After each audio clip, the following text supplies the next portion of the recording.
messing around. Yeah. We were chatting for a second about before we hit record about Nick Cage, and I realized do you know my favorite movie of all time? All time. Favorite movie of all time. Face Off. Nope. Don't tell me. Favorite movie of all time. Ghost Rider. No. Long Legs. No. Con Air.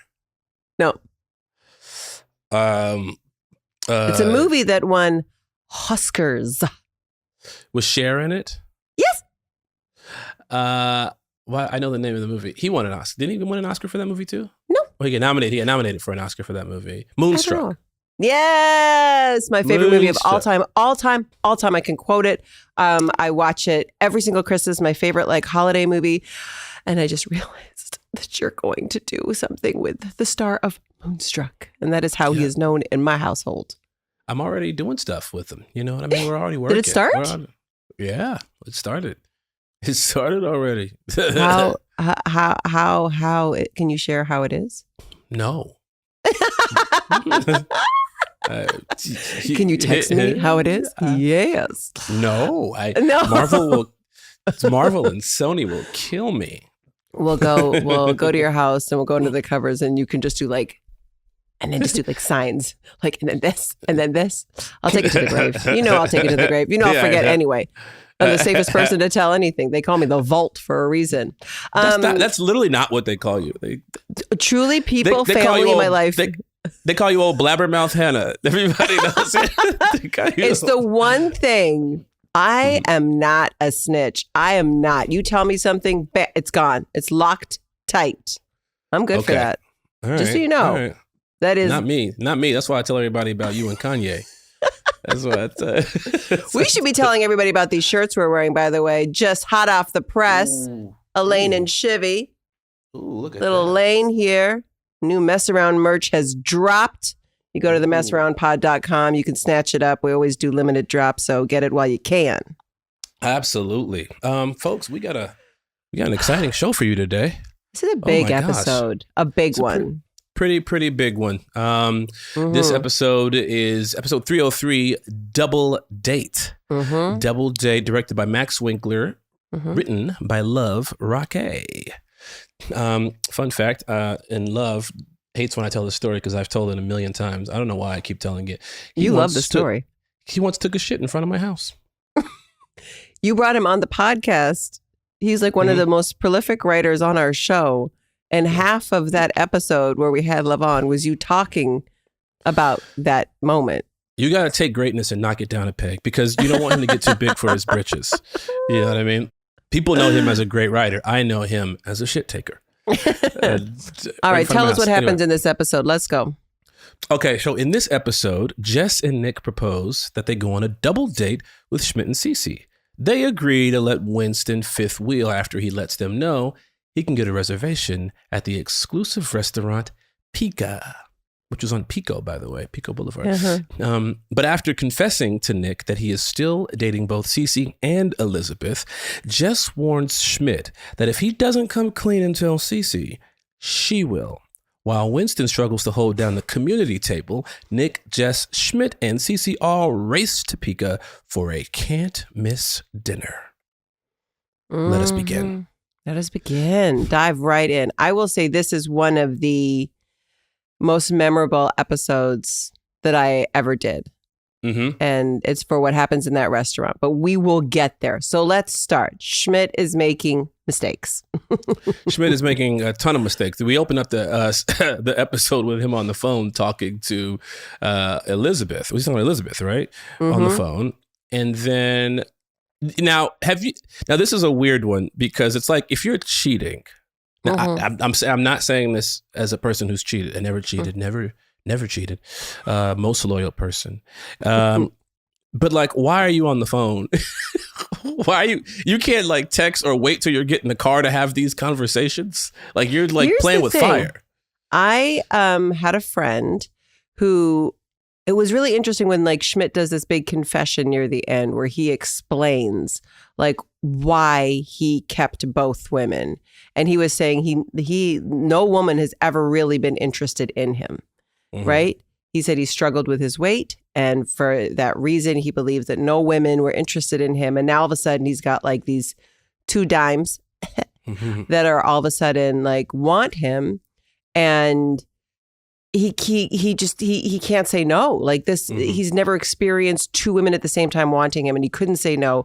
And I had a friend who did the same thing, and he was also doing wild things, like not that there's smart cheating, but he wasn't like, he would do like 5 seconds going to the bathroom, calling somebody, then coming out and talking to the girl. And it was sort of like they were acting like 12-year-olds. Yeah. Right? Like couldn't understand it. They had like candy in each room and just running back and forth and just couldn't help themselves.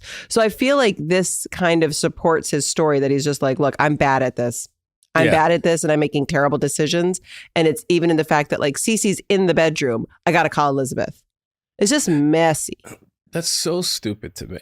Stupid. It's so stupid, but the whole thing is stupid. He shouldn't be in the situation to begin with. So none of the choices are going to make sense. Anyway, so Cece comes out. She says she's tired. I remember shooting this scene because I was always in like these little dresses, and they're like, here's like a nice oversized shirt, and you can come out barefoot and you can wear like boxers. I was like, this is a dream day. What an outfit. I was so happy. Just barefoot and bottomless. That's right. That's right. It's my dream outfit. So go ahead. No, but just then it leads into the funniest thing ever, which was you with the whole Ferguson situation. You know, that part of that, I was looking for the episode for some reason. I don't have that draft. Now, I don't remember. I do. I found it. Yeah, I was like in my email scouring. I had the schedule. I had the parking instructions for Pika. Out of all these things, I did not have the actual script, and I for life of me couldn't find it. And the reason why I was looking for the script is because I'm quite sure I improvised a lot of that little chat, and I was trying to figure out which words were scripted and which words weren't. And I think I remember when I said, you know, I chose to be alone or something like that, and nobody know you like you. You know, that was the choice I made as a man. You know, that all there, I want to say, is improvised, because that's just kind of how I speak a little bit. You know what I mean? I have those isms from time to time, and I'm happy they put it in there, because it's something that, you know, people post often. People show that get a little table at often. a chair store was not in the script. It wasn't in a script. So either it was in a massive alt pack, or that's just you. Possibly. Just saying your thing. That's the thing. I could never, you know, they never sent us the alt packs. Those were just like the alt jokes. But get a table at a chair store. It made me laugh out loud. That was a good one. Wherever it came from, that was a good one. And when you go, I think Liz pitched me, or Love. I think maybe it was Love who pitched me at the end when I say, "Go ahead, man. I'll make you some coffee." So Winston invites himself on the double date, basically buying his way in by saying he can get them a table at the most exclusive restaurant in town, Pika. And says, if you can do it, you're in. Yeah. Now, this place, okay, so this moment in the episode, I remember an actor by the name of Lee Thompson Young, who we used to live in the same apartment complex. He was the famous Jet Jackson, you know, a bunch of movies, you know, Nickelodeon, bunch of stuff, you know, passed away that day.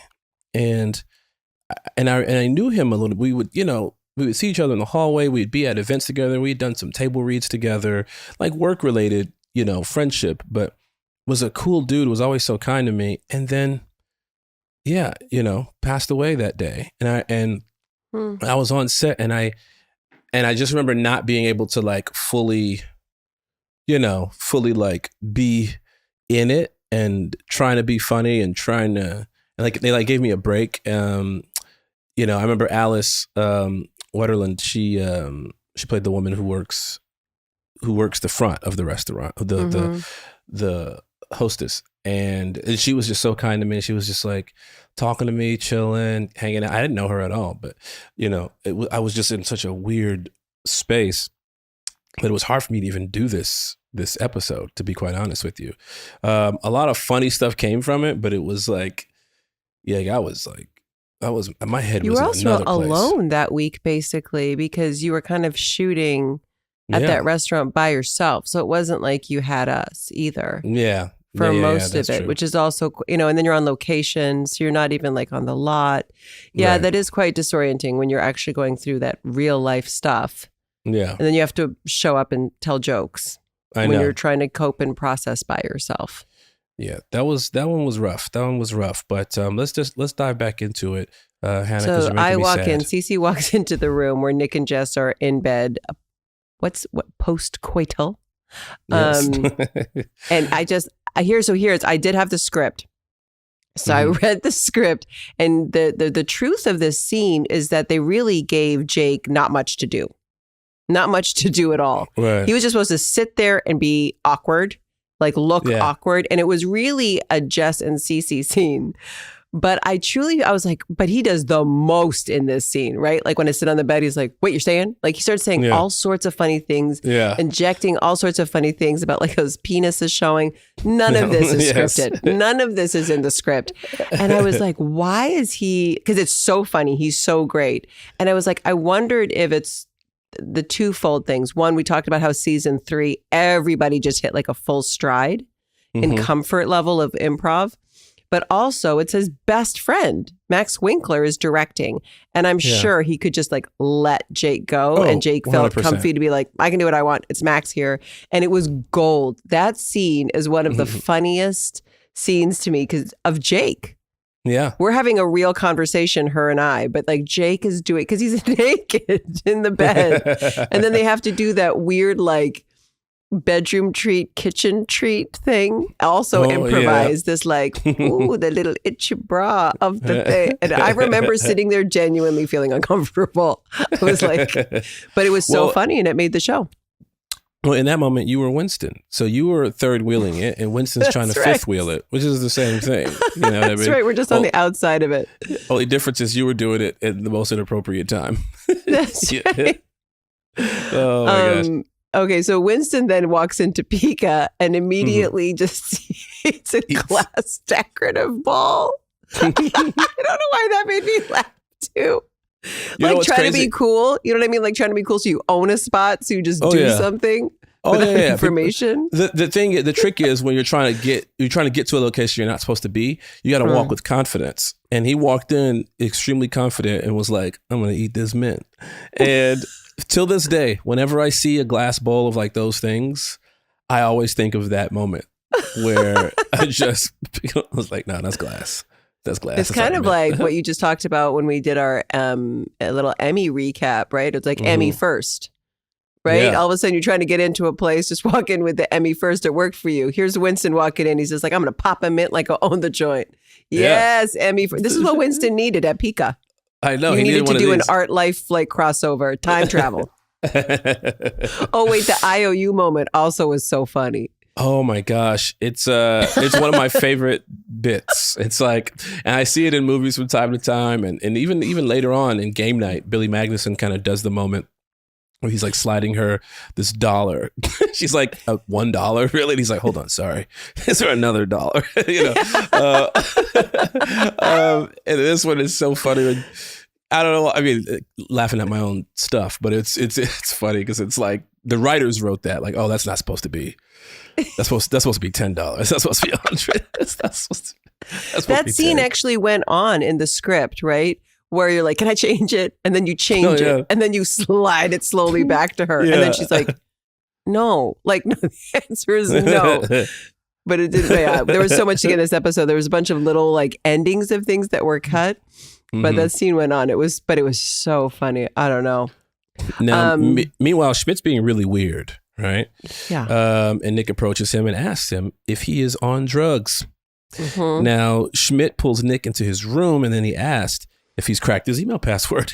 How did you guess smithereens? Which is so funny. But then Schmidt's like, I did something really, really bad. And he tells him, he lets him know. First of all, before he tells him, he's like, you could tell me anything. We're best friends. And he goes, I was there for you when you fell off the deck at Chester's graduation. But in the flashback, it's clearly showing Nick is like high-fiving him so hard that he knocks him off. He knocks him off. Yeah, he knocks him off the deck. But then Schmidt comes back to let Nick know, hey, man, I'm dating Elizabeth and Cece. This is also one of those really funny back and forths whenever Max and Jake are on camera together, where Nick is so confused about what he's trying to tell him. He can't fathom a world in which you can have multiple women. He's just like, you gotta choose. And this was like half a page on the script. So they obviously Max Winkler, the director, told them to just like open it up and just to keep going with the confusion and the questioning and the justifications. And all of it made it in because it's so funny. And I feel like it's one of the most iconic scenes between these two guys that people love. You get one wife. This is the way the world works. And then when he goes, why? And screams. And then the turn that Jake does where he's like, I don't know. It's so great. Oh yeah. And then meanwhile, Winston's still trying to get that reservation by pretending to be author Toni Morrison. It's just like, well, what? Well, I think you're a woman because he doesn't know who Toni Morrison. He didn't know Toni Morrison was a woman. You just actually did kind of a good Toni Morrison, though. That's no lie. Toni Morrison. Yeah, I mean, I'm really good with impressions, especially Toni Morrison. We're gonna take a quick break, and when we come back, Hannah's gonna give you her best Toni Morrison impression.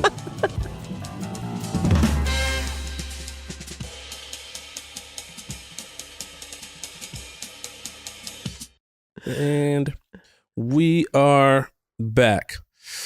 Now, is this the week that we're not even mentioning You Know What? We're not mentioning You Know What because I have a plan for this season, okay? I'm not getting in the debate about the bear every single week with you. I didn't say anything about the bear. I love the show. Great show. Great show. Love bears. Love bears. Love big bears, small bears, brown bears, black bears. Love them. Okay, so we're not getting into it, right? We're not getting into the bear situation. If you guys are just kind of like plugging into this third season, the plan is, I need all of your help out there to DM me all where the bears are, okay? And then I'm going to do a special bear episode at the end of the season that's called Screw You, Lamorne. Bears. What? That's what it's going to be called. And I'm going to show you that there's a bear in every single episode. That's the name of the memoir from every woman that's ever dated me. Screw You, Lamorne. Bears. Lamorne. Yeah. Oh my gosh. Okay, so here we go. Diving right back in. In the mirror, Nick is trying to convince himself to lie to Jess about his talk with Schmidt. Again, love it when he's by himself doing nonsense. It just walks into his room and asks him how his day's been. And this man is wearing a motorcycle helmet. And then she asks one of the funniest questions. I forgot about this line. Are we finally going to do no kiss sex? And then she opens the visor, sees his eyes, and she's like, no, something is going on. He's got too many tells. He's got sweat back. She can look in his eyes and tell he's lying. He's a terrible liar. Some people are, though, for real. Yeah. They just can't. They act like a totally weird person. Oh, yeah. I avoid. Like, if you don't hear from me, it's because I got a lie to tell. I'm great. I'm a great liar. Yeah. No problems. I know. Shout out to Kanye. Okay, we're back at Pika, and Winston decides he's going to go to the community table route. He's not getting a table. That's not happening. So he's got a plan. And then does some of the most disgusting things.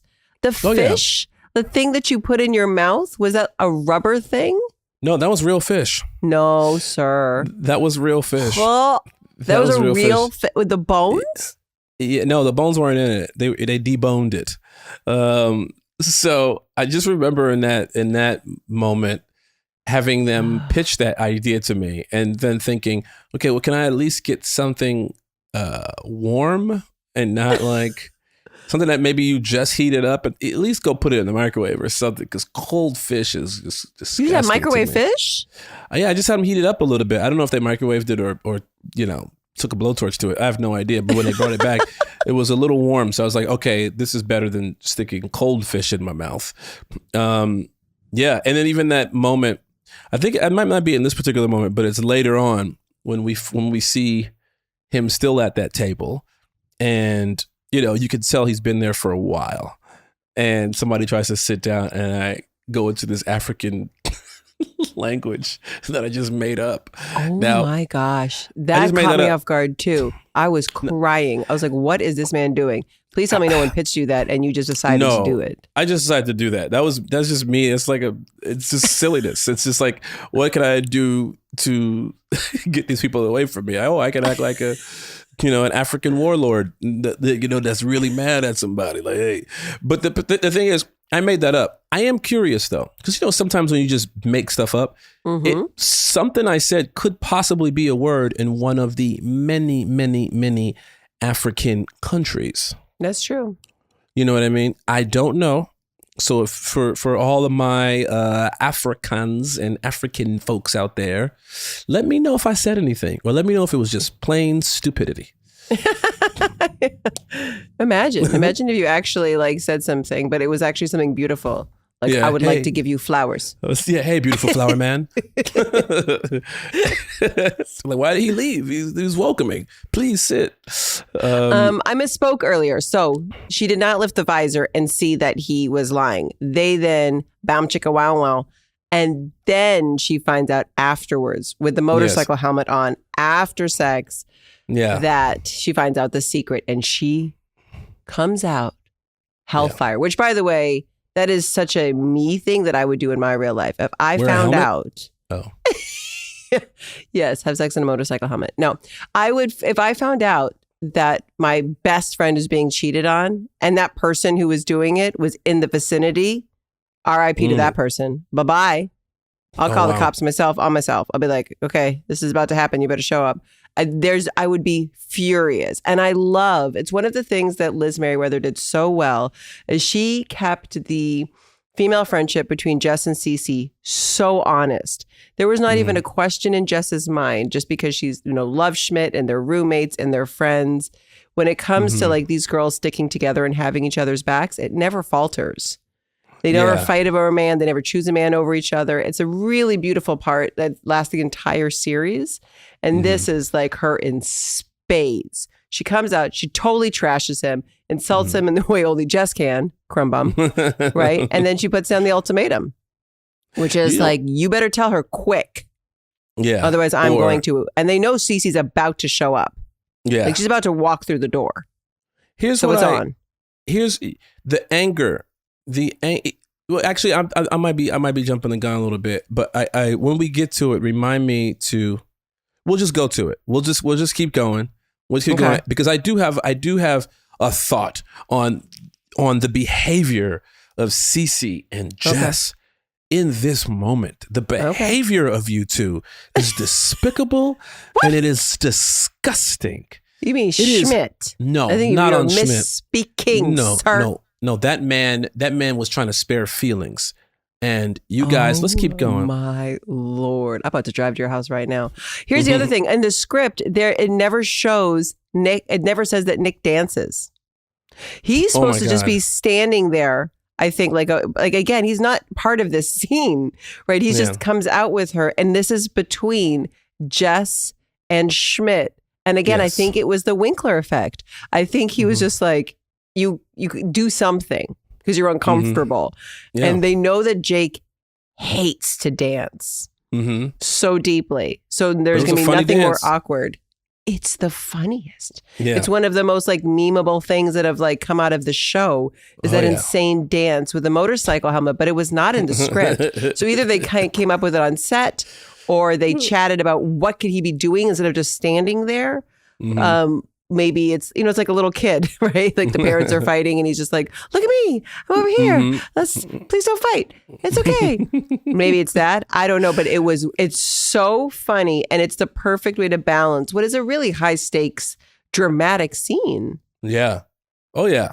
Oh, 100%. Yeah. You balance it out by telling Jake Johnson to stick a helmet on and dance. Yeah. Dance. Dance for me. Dance, dummy. Now when Cece walks in the room, she can totally tell the vibe is off. Mm-hmm. And Schmidt's like, we got to get the hell out of here. We're taking 2 cars, throws the phone. Yeah. And is beelining it. I mean, he gets in a car and just is gunning it, blowing stop signs, which we don't endorse here on this show. Drive responsibly. Don't be like Schmidt. Don't be like Schmidt. And then he's just going to like disappear her. He's like, we're just like going somewhere. No one can find us. We're gone. Mm-hmm. And then he makes, this is the thing of like the panic choice. He makes the fatal mistake, which is he then says that Nick is cheating on Jess. Yes. And so now this is where these best friends mirror each other. She's like, what? I need to be in front of that man right now. And I'm going to tell Jess right now. And he realizes, holy smokes, he was out and now he's back in. So what happens though? Because meanwhile, Winston's still there holding the table down. He's got an excuse for why he's now, secured every single seat at the table. Bathroom. Bathroom. Yeah. And so when you come walking in, I'm like, there she is. There she goes. Jess walks up and you guys are both about to tell each other the exact same thing about 2 different people. And the moment Nick walks in, what does Cece do? What does she do? She does the most obvious, understandable thing. No, if anything, she holds back. She was kind to that man. She was kind. How? By punching him in his dingaling twice? She could have killed him. And she decided to just give him a little pop, pop. Let him know. Yeah. You don't need that thing anymore. You're just dragging it around town. Pop, pop. Let me ask you a question. If someone cheats on you, that means they deserve to die?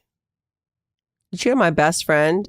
There's no rational part. It's not rational. It's primal at that point. These are your emotions. So someone deserves to lose their life because you 2 disagreed on a thing.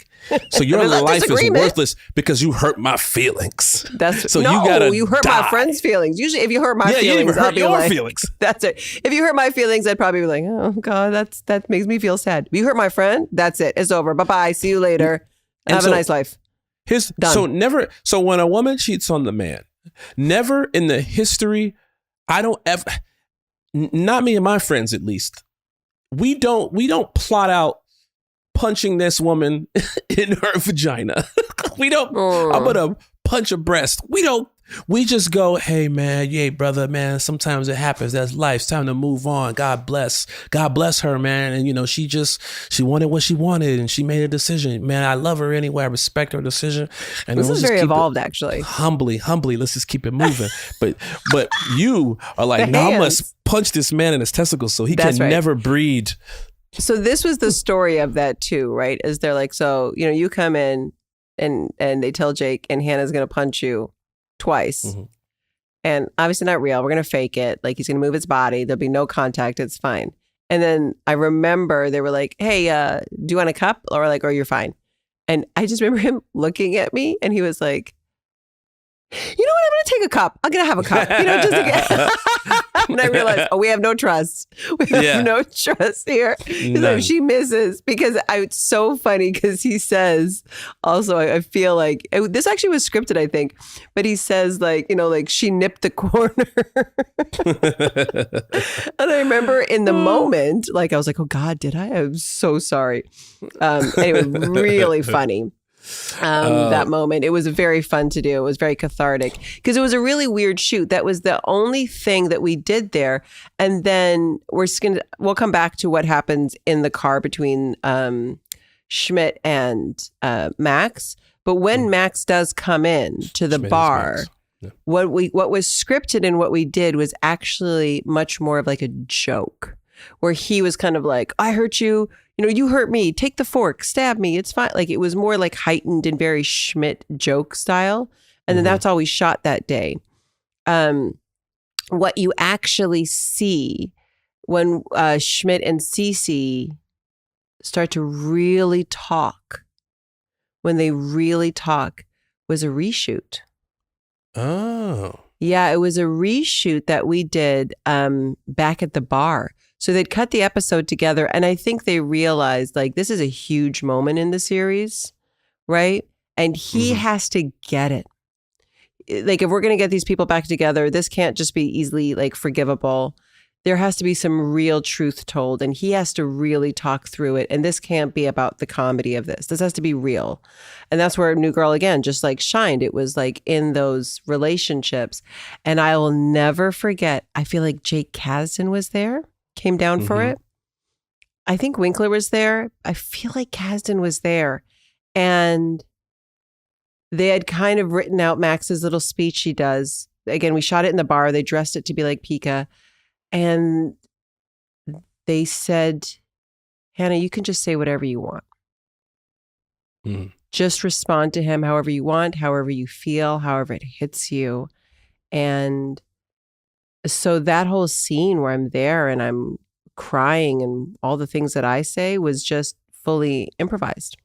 I was gonna comment on, I didn't know that you had these type of chops, Hannah, because you let out one single Denzel Washington from Glory tear. It just came pouring right down the left eye. It was like this. And I said, how'd she do that? How'd she do that? That's CGI. That must be CGI. That's AI right there. How'd she do that? Hannah, how you do the one single tear? Man, if I'm crying, it's coming tear. out. If I'm crying, it looks like Viola Davis. I got snot bubbles coming out of my nose. It's just like, you were just like one tear. How?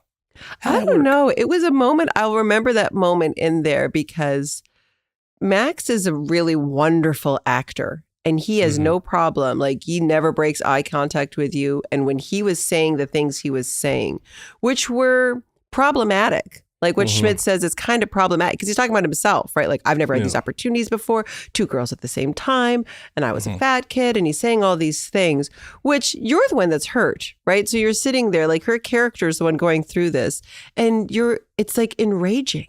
No, it's not. There's no justification. There's no. See, this is a 2-way street here because he's hurt because now he had 2 women. Now he ain't got no hoes. Yes, he is hurt. He's hurt from his own choices. She's hurt from his choices. Could you imagine having 2 and now you got none? Hannah, somebody give you $2 million today. You got $2 million, and then tomorrow you got no $1 million. Yeah, but if I put them in a trash can and set them on fire, it's a little hard to feel sorry for me. You know what I'm saying? I'm just saying. And if I took the $2 million from you, you'd be pissed. Anyway, it was I remember that moment of like trying to like channel being like angry and sad at the same time, which is why I don't think it was like fully bawling, right? Because you're just mad and you don't even want to give somebody that, you don't even want to sit there and like let them know how deeply they hurt you, but you can't keep it all in. And I was really grateful that they kind of just let us get there. And they didn't script me. They just said like, say what you want to say. And that like, I don't know you anymore. Like that was all like improvised. It was like a big scene. I loved it so much. It was a great scene, a very emotional scene, but I love that this is a New Girl. And right at the end, Schmidt asks if anyone has $12 for valet. For the valet. And then all that, in a serious tone, in such a serious way. I know. It's also very real. It's LA. You wouldn't be able to get your car back. They'd be like, sorry, I don't know what to do. Walk. We own your car now forever. I'd be like, bro, I had 2 girls. Now I got none. Like, come on, man. Like, help me out. Meanwhile, back at the loft, in the bathroom, Jess tells Nick that Cece still hasn't called her. She asks if Nick can call her phone to test it. Nick tells her he doesn't have any more minutes left from the 10,000 he bought back in 1999. The funniest break she has to do in this whole like episode where she's like having this real sincere emotional moment and she just gets so bumped by how crazy that notion is. Yeah. Also feels like a very Jake thing. Oh yeah. To have minutes. Shout out to the old Nextel phones and the Razor phones, the Motorola's with minutes on them. That was my favorite thing to do back in the day, was go to the mall and get one of those cards that had minutes on it. I felt like the man after that. Now, back at the front door, we see Elizabeth throwing a pie. A peach pie. A peach pie. Peachy pie. Oh my gosh. And rightfully so. And that was the conclusion of the the love triangle, right? I loved it so much where she's like, you broke my heart, mail me my mouth guard. Yes. It's so funny because it is hard in breakups and you're like, I still got stuff at your place. Yeah. And I need it. I just want to be done, but I also need my stuff. She could have literally just walked in the room and got it though. Like, yeah. She was done. She's covered in pie. She got to go. Man, that's Elizabeth. She's got places to be. But you know why women do that, right?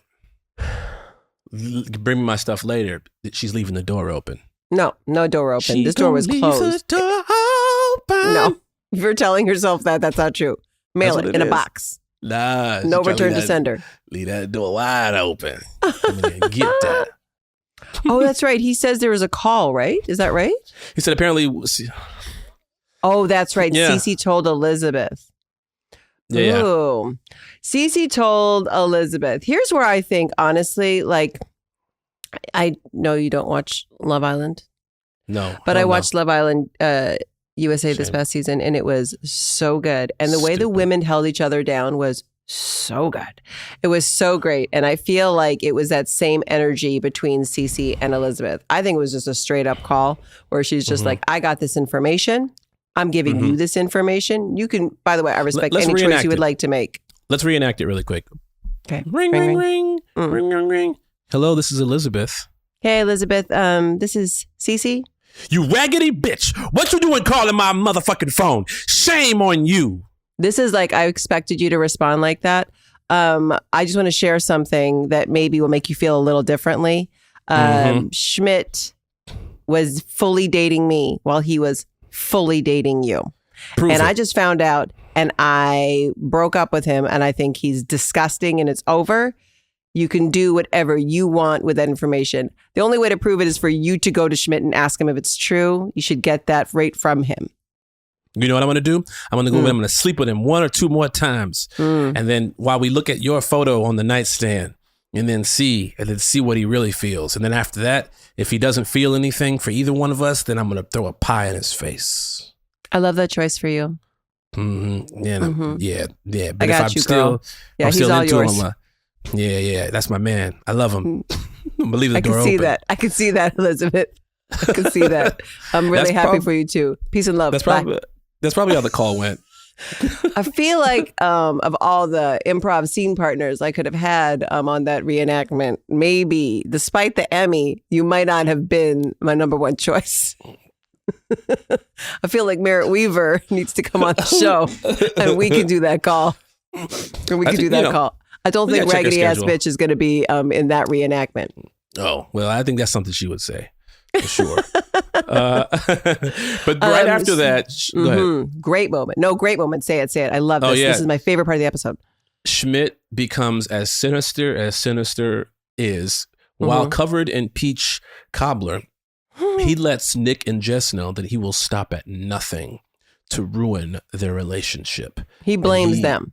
He blames them. He's like, this is your fault. I was going to fix it. I was going to handle it, but you interjected. And so now I'm going to ruin the both of you. Right on, Schmidt, because it was none of their business. Right on.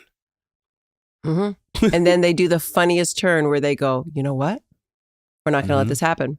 So we have to spill all of our darkest secrets. Let's go. And then they do a back and forth of the ages. The fear of pears. I can't. She's a part of the Green Party. She's banned from Lake Ontario, and she's the fear of pear-shaped Nick people. Line where he's convinced he doesn't know how to read. He just memorized a bunch of words. Amazing, so funny.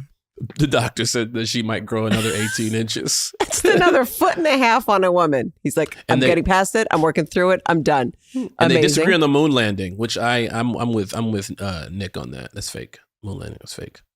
For real? Moon landing is fake. For real. For real. I don't Are you just trying to make me crazy? I'm not buying it. You went to the moon, dog? Man, you know how hard it is to get to Ohio? I had to go for a dinner in Santa Monica that's 3 hard. nights ago. Bro, it was so hard. That's hard, bro. Santa Monica? 7 o'clock on a Friday? I did it for someone I love, though. So I was like, all right, because I love you so much, I will travel to Santa Monica on a Friday at 7 o'clock. They couldn't cure racism, but they got to the moon. I don't buy it. I don't buy it. Well, I do buy that. Less motivated here on Earth. Oh my gosh. Okay, let's go to a break, and when we come back, we're gonna mess around a little bit. Let's go. Don't tell your husband.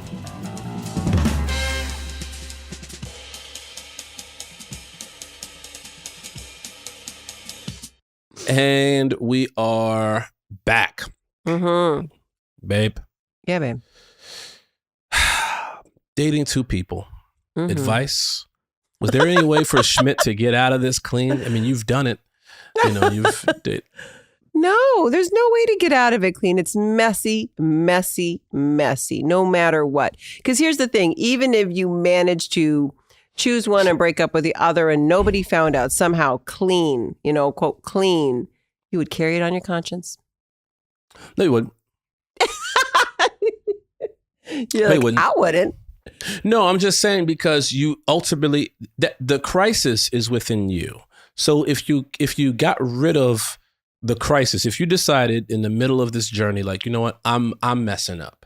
I'm screwing up. I messed up. I got to fix this. You don't fix it by just like admitting to both parties that you're sleeping with. No, you just break up with one of them. And then, and then keep the other one, she doesn't have, that's the past. That's the past. What we doing in the past? You can't make choices for other people. Some people are fine to be like, you know what, date other people. I'll date other people. And then we'll figure out if we're right for each other. Like, why not be transparent? It's one thing. I guess it's like, it's so nuanced, right? Because if you're in a relationship, like, let's say for a few months, and then you meet somebody else and you start dating them, that's cheating. Yeah. That's cheating. But dating two people, being transparent is, dating. Well, Cece, she was lucky in this because when this whole little love triangle started, remember, she was trying to marry Shavrang. So she was literally at a wedding, her own wedding. And all of a sudden she expects this man to just drop everything that he had going on. And all of a sudden just be like, I'm going to drop this other woman because now you're single. He's the rebound. And we know what happens in rebound scenarios. It doesn't work out because the moment you found out he was cheating, guess what? You had another man coming out of your apartment. You know what's really funny is everybody says that this storyline for Max was super problematic and it almost like derailed Schmidt and it could have really hurt the series, right? And somehow it all bounced back and it was fine. It was like no big deal. But I was always like, man, there probably are some crazy people out there that are like Team Schmidt. And we just found one. Look at you. Look at you just holding it down for Schmidt. I'm not wrong. Clearly in the wrong. No, I'm not on board with him cheating. I'm on board with him fixing it the way he wants to fix it. As long as he fixed it, he fixed it. He didn't fix it. He did. We go back. No, we go to season 7 and we realize you guys are married and have children. Eventually, through the grace of Cece. All right, double dates. How do we feel about them? Is there anything worse than having to go on a double date with a couple you don't like? Can I just say something? Here's the worst version of a double date. Okay? The worst to me.